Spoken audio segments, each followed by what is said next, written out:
Welcome to the latest update program. The topic of discussion is World Youth Skills Day 2023. In 2014, the United Nations General Assembly declared 15 July as World Youth Skills Day. The day aims to celebrate the strategic importance of equipping young people with skills for employment, decent work, and entrepreneurship. The theme for World Youth Skills Day 2023 is Skilling Teachers, Trainers, and Youth for a Transformative Future.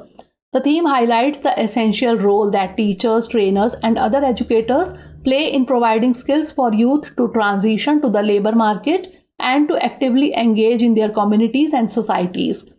Significantly, technological advancements and shifting labor market dynamics increasingly call for agile and adaptable skill sets. It is crucial that we empower young people to navigate these changes effectively.